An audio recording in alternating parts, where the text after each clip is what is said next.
நான் abstract paintings பண்ணுறேங்க.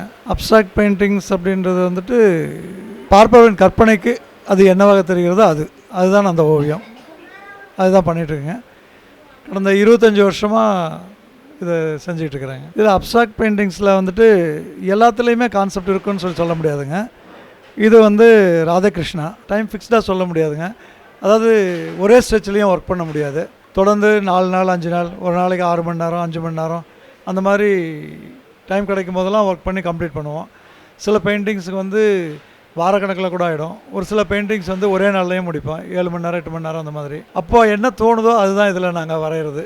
இது வந்து அப்ஸ்ட்ராக்ட் பெயிண்டிங்கில் வந்துட்டு இமேஜினரி ஆர்ட் தாங்க, கற்பனை ஓவியம் தான் இது.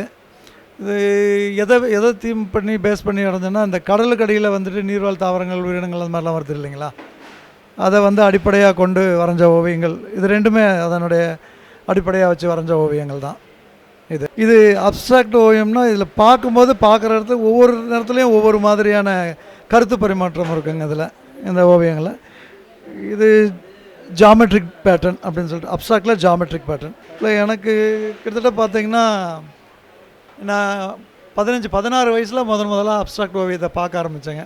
ஒரு செய்தித்தாளில் அப்புறம் வாரப்பத்திரிக்கையில் பார்த்து அதுபோல் நாமும் வரையணும் அப்படின்ற மாதிரி ஒரு ஆசை வந்து அது அப்படியே வந்து தொடர்ந்து இருந்துக்கிட்டே இருந்ததுனால பின்னாடி வந்துட்டு ஏதோ வரைஞ்சிக்கிட்டு இருந்தேன். அப்புறம் அதன் பின்னாடி வந்துட்டு இப்போ இந்த யூடியூப் இந்த மாதிரிலாம் வந்த பின்னாடி வந்துட்டு அதன் மூலமாக கொஞ்சம் கற்றுக்கிட்டு அப்படியே வரைஞ்சிக்கிட்டு இருக்கிறேன். நான் வந்து அரசு பள்ளியினுடைய தலைமை ஆசிரியராக இருந்துக்கிட்டு இருக்கிறேன். இப்போது முன்ன ஆங்கில முதுகலை ஆசிரியர், ஆங்கில பட்டதாரி ஆசிரியர், தற்போது உயர்நிலைப் பள்ளியினுடைய தலைமை ஆசிரியர். இது எனக்கு வந்துட்டு பார்த்திங்கன்னா நான் வரைய ஆரம்பிக்கிறது நைட்டு 10 மணிக்கு மேலே தான் வரைய ஆரம்பிப்பேன். ஒரு 2 மணி 3 மணி வரைக்கும் வரைவேன். ஆனால் என்ன இதுனாக்கா அவ்வளோ நேரம் விழிச்சிருந்தாலும் வந்து எனக்கு அந்த சோர்வு இருக்காது. சோர்வு இல்லாமல் வந்துட்டு என்னால் வந்துட்டு இந்த இதில் வந்து முழு ஈடுபாட்டோடு செய்கிறதுனால எனக்கு அந்த சோர்வு தெரியறதில்ல. அந்த மாதிரி தான் வரையும். விடுமுறை நாட்களை பயன்படுத்திக்குவோம். நான் முதலாக பண்ண என்னுடைய அப்ஸ்ட்ராக்ட் பெயிண்டிங் வந்துட்டு இல்லை சார், அது ஒரு புஜங்கராவ் அப்படின்னு சொல்லிட்டு ஒரு ஐஏஎஸ் ஆஃபீஸருக்கு ப்ரெசென்ட் பண்ணேன். அதில் வந்துட்டு டு தி டார்க்கர் வேர்ல்டு அப்படின்னு சொல்லிட்டு ஒரு குழந்தை தன் தாயின் கருவிலிருந்து வெளிவருவதை ஓவியமாக வரைந்து அந்த படத்தை தான் வந்து நான் அவருக்கு கொடுத்தேன். அதுதான் என்னுடைய முதல் அப்ஸ்ட்ராக்ட் பெயிண்டிங். அந்த குழந்தை பிறப்பு, அந்த சிசு கருவறையிலேருந்து வருது இல்லைங்களா, அதை தான் ஓவியமாக வரைஞ்சி. அப்போ வந்து அவர் புஜங்கராவ்ன்ற ஐஏஎஸ் ஆஃபீஸர், அவர் பெரிய ஆர்டிஸ்ட்டு. அவரை சந்திக்கிற வாய்ப்பு கிடைச்சதுனால வந்துட்டு அவர்கிட்ட அந்த ஓவியத்தை முதலாக நான் கொடுத்தேன். இந்த ஓவியத்தில் வந்து சிவலிங்கம், ஓமு, இது உங்களுக்கு தெரியும். சாதுக்கள் மாதிரி அது இந்த காவி அடித்து கொஞ்சம் இது பண்ணியிருக்கேன் இல்லைங்களா, அது வந்து சாதுக்கள். இது வந்து ஒரு தாயின் அரவணைப்பில் குழந்தை. இதை தாயினுடைய தலையாக வச்சு இது உடம்பாக வச்சு பார்த்திங்கன்னா இது குழந்தை. அப்ஸ்ட்ராக்டில் வந்துட்டு முழுமையாக வந்து நாங்கள் எதுவும் சொல்ல மாட்டோம், நீங்கள் பார்த்து புரிஞ்சிக்க வேண்டியது.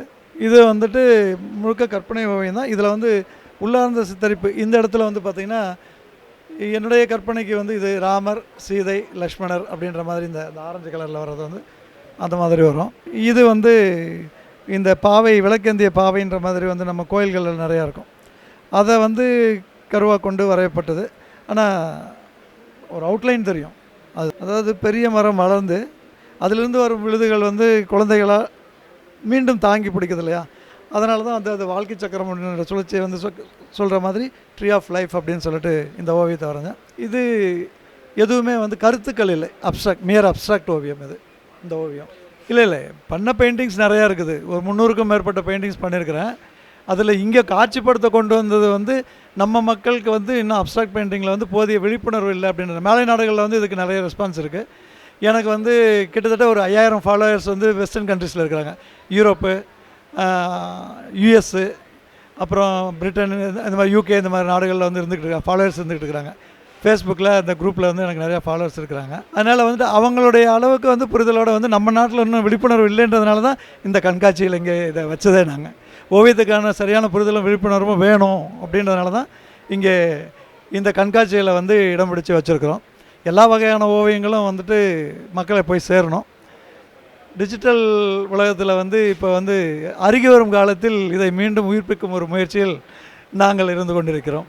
அதுதான். இல்லை, நல்ல ரெஸ்பான்ஸ் இருக்குது. அதாவது வந்து பார்க்குறாங்க, பார்த்துட்டு இங்கே வந்து நாங்கள் காட்சிப்படுத்த மட்டும்தான் வச்சுருக்கோம், விற்பனைக்கு இல்லை, விற்பனைக்கு இருக்கா அப்படின்னு சொல்லிட்டும் கேட்குறாங்க. ஆனால் முதலாக பார்க்கும்போது அவர்களுக்கு வந்து ஒரு ஓவியத்தில் வந்து மீண்டும் வந்து ஒரு நாட்டம், இதுக்கு வந்து ஒரு சப்போர்ட் இருக்குது. இந்த கண்காட்சி மூலமாக எங்களுக்கு ஒரு பெரிய அங்கீகாரம் இருக்குது அப்படின்னு தான் சொல்லி நினைக்கிறேன். அதில் இல்லை, ஆன்லைன் காம்படிஷன்ஸ் தான், பெயிண்டிங்ஸ் வரைஞ்சி அனுப்புவோம். யூரோப்பியன் ஆர்டிஸ்ட் 15,000 பேரில் வந்து பெஸ்ட் ஆர்டிஸ்ட்னு சொல்லிட்டு வாரம் 15 பேர் செலக்ட் பண்ணி போடுவாங்க.